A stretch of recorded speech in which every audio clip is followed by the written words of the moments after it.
Welcome to our introduction to data science and business intelligence class of today. My name is Martin Maduka Ejawu.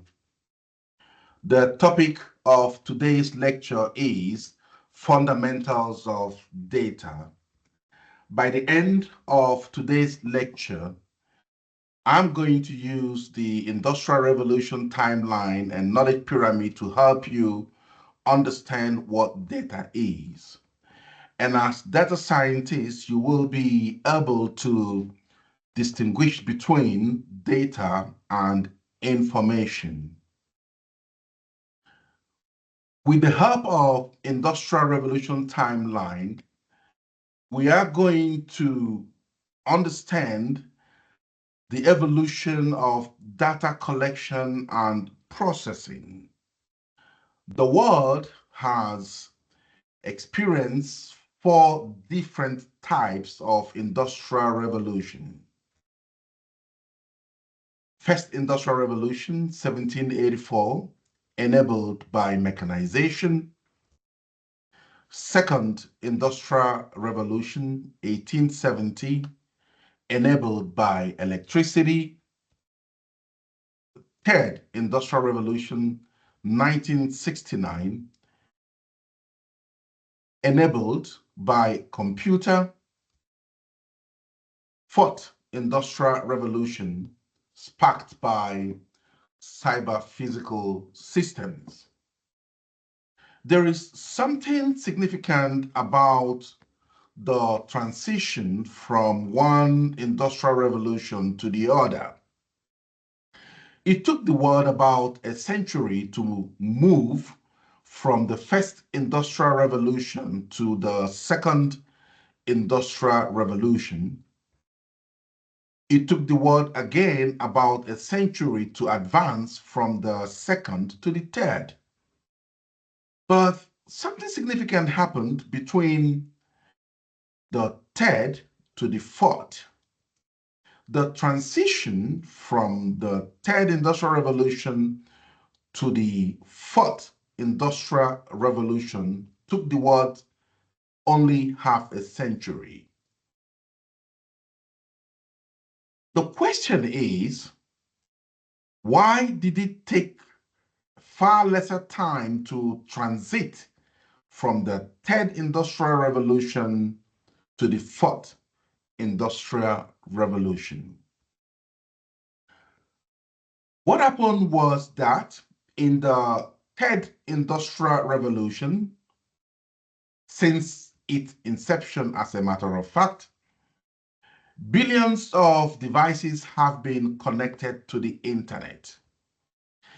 Those billions of devices generate per second 29 terabytes of data, and every day they generate 2.5 quintillion bytes of data. If you look at the diagram on your screen, you will notice an exponential growth from 2010 till date.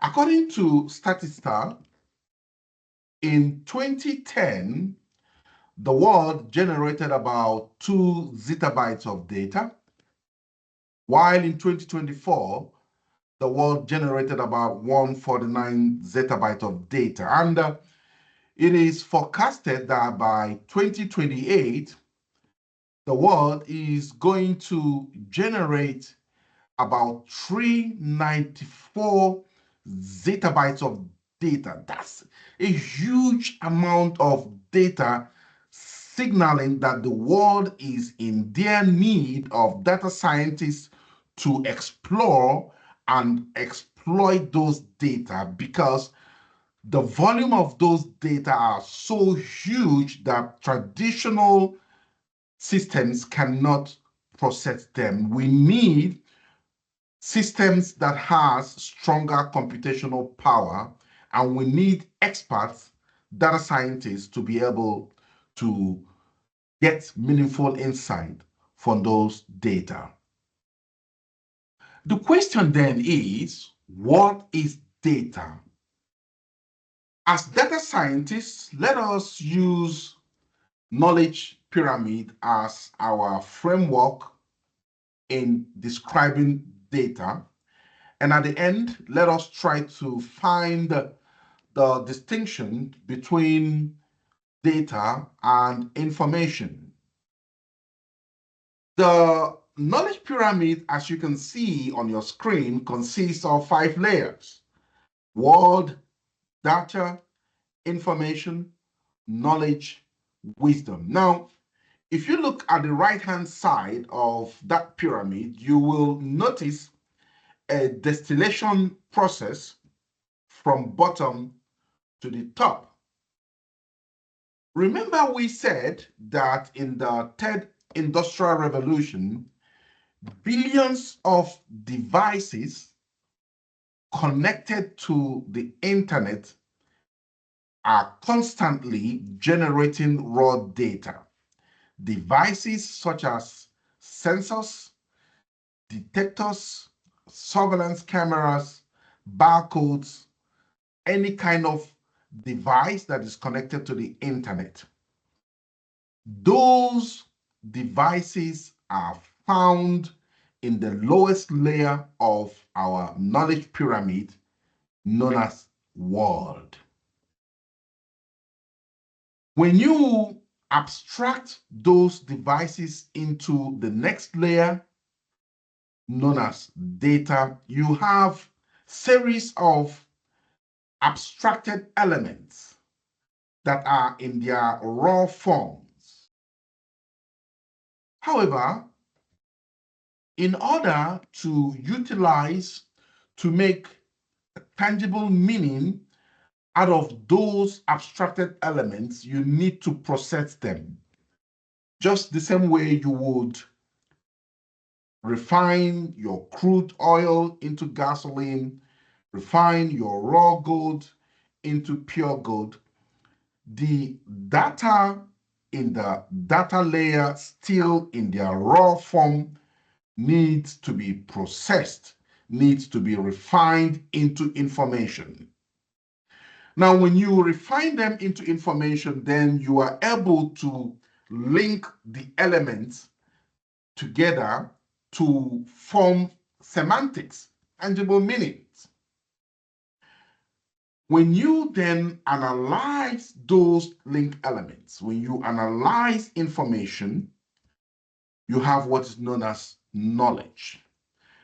The application of knowledge gives you wisdom.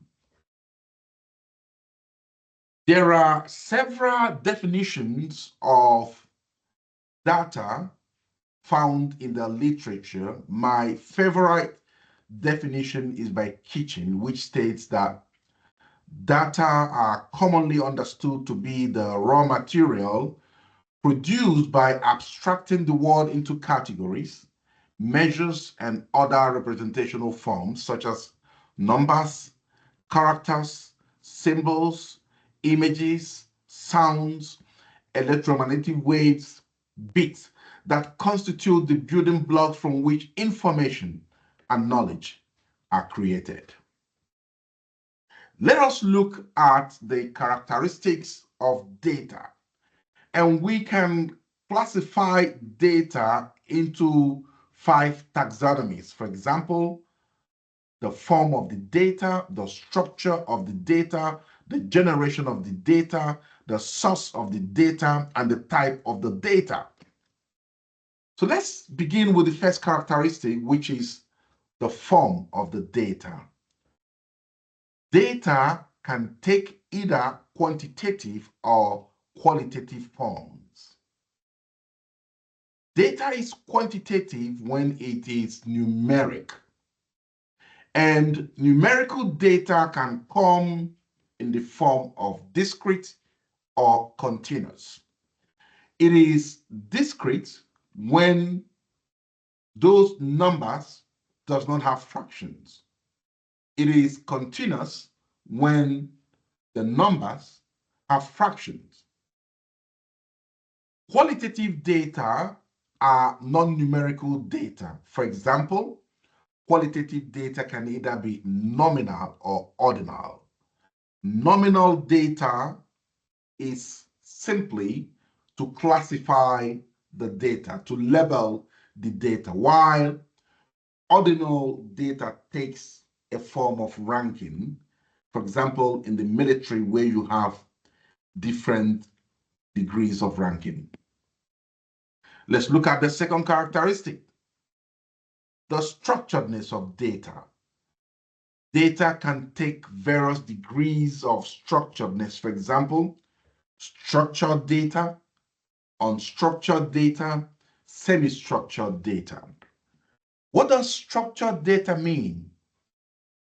Data is structured when it has a predefined model.